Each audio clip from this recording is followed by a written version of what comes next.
নমস্কার, শ্রীগুরু জয়। আমি সুরঞ্জন, আপনারা দেখছেন max television 2 Bangla.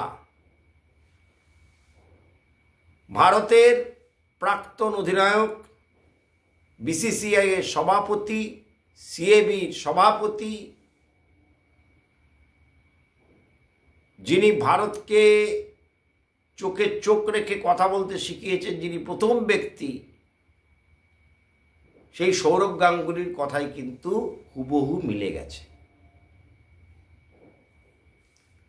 Sourav Ganguly border Gavaskar trophy শুরুর আগে একটা কথা বলেছিলেন, সেটা হচ্ছে যে আমাদের ভালো উইকেটে খেলা উচিত। আমরা যদি ভালো উইকেটে না খেলি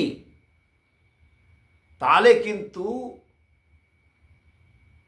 আমরা ভালো রেজাল্ট করতে পারবো না। তার কারণ হচ্ছে খারাপ উইকেটে খেললে ব্যাটসম্যানরা যদি কোনো কারণে তাদের ফর্ম হারিয়ে ফেলে, হারানো ফর্মকে ফিরে পাওয়া খুব মুশকিল। সবথেকে বড় কথা, বিশ্বাসে যদি চিড় ধরে যায় সেখান থেকে বেরিয়ে আসা খুব মুশকিল। এই জন্যে আমি যখন ক্যাপ্টেন ছিলাম তখন আমি স্পোর্টিং উইকেট, অর্থাৎ ভালো উইকেট, 5 দিনের খেলা, সবাই সমান সুযোগ পাবে কিন্তু ব্যাটসম্যানরাও সুযোগ পাবে। ভালো উইকেটে খেললে ব্যাটসম্যানদের আত্মবিশ্বাসে চিড় ধরে না, আর খারাপ উইকেটে খেললে ব্যাটসম্যানদের আত্মবিশ্বাসে চিড় ধরে। এটা ভারতের যারা টিম ম্যানেজমেন্ট আছে তাদের বোঝা উচিত।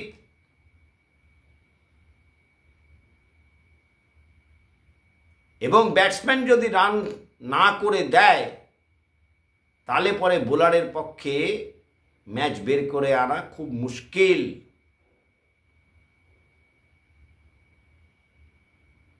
সৌরভ গাঙ্গুলি এটাও বলেছিলেন যে রোহিত শর্মার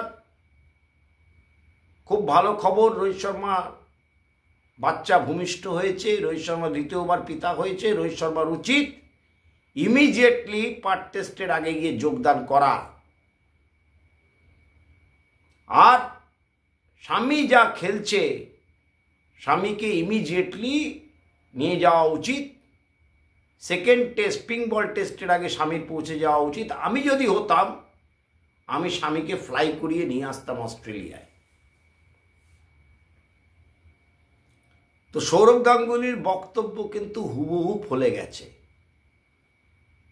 এই যে নিউজিল্যান্ডের সাথে র্যাঙ্ক টার্নারে খেলা, এই গল্প আমি আপনাদেরকে শোনাবো আজকে সন্ধেবেলা। এর পেছনে যে এবং কালকে যে রিভিউ মিটিং, সেটা নিয়েও গল্প শোনাবো।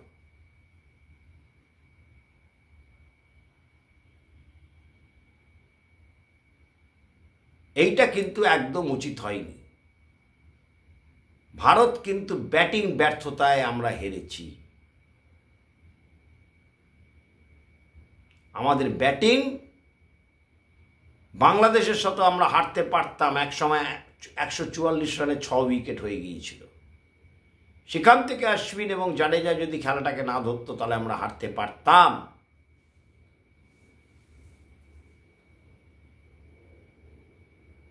ইংল্যান্ডের সাথে আমরা হেরেছিলাম এই র্যাঙ্ক টার্নারের চক্করে। তারপরে কিন্তু আমরা ভালো উইকেটে ক্রিকেট খেলেছি। নামি দামি ক্রিকেটারদের বাদ দিয়ে আমরা খেলে কিন্তু 4-1 ইংল্যান্ডকে পর্যদস্ত করেছিলাম। তারপরে নিউজিল্যান্ডের সাথে কন্ডিশন না বোঝা, পিচকে মিসরিড করা, টিম সিলেকশনে ভুল করা, আমরা ওখানে কিন্তু হারতে শুরু করি। 46-এ অল আউট। তারপরে কিন্তু আর ঘুরে দাঁড়াতে আমরা পারিনি। বিজেটি সিরিজ অবধি আমরা পারিনি। তার কারণ হচ্ছে সৌরভ গাঙ্গুলির ওই কথা, ভালো উইকেটে যদি না খেলা হয়, খারাপ উইকেটে যদি খেলা হয়, তাহলে ব্যাটসম্যানদের আত্মবিশ্বাসে চিড় ধরলে সেই জায়গা থেকে ফিরে আসাটা খুব কঠিন হয়ে দাঁড়ায়। সুতরাং এটা নিয়ে বিশেষভাবে ভাবা উচিত। এটা বর্ডার গাভাস্কার ট্রফি শুরুর আগের কথা। তারপরে যখন সৌরভ গাঙ্গুলি বিজেটি সিরিজ শেষ হয়ে যাওয়ার পরে তার একটি সাক্ষাৎকারে তিনি বলেন যে 180, 150 এইসব রান নিয়ে কোনোদিন জেতা যাবে না। ব্যাটসম্যানকে রান করতে হবে 300, 350, 400 রান করতে হবে, তবে জেতা যাবে। সুতরাং ব্যাটিং ভালো করতেই হবে। সব কিছু বোলারদের ওপরে চাপিয়ে দিলে চলবে না, বোলারদেরকে সুযোগ দিতে হবে। উইকেট নেওয়ার, সেই উইকেট নেওয়ার সুযোগ দিতে গেলে ভালো ব্যাট করতেই হবে। এইটা হচ্ছে সৌরভ গাঙ্গুলির বক্তব্য ছিল, এবং সেটা কিন্তু হুবহু কাঁটায় কাঁটায় মিলে গিয়েছে। আমরা কি শিক্ষা নিই সেটা আমাদের ভবিষ্যৎ বলবে।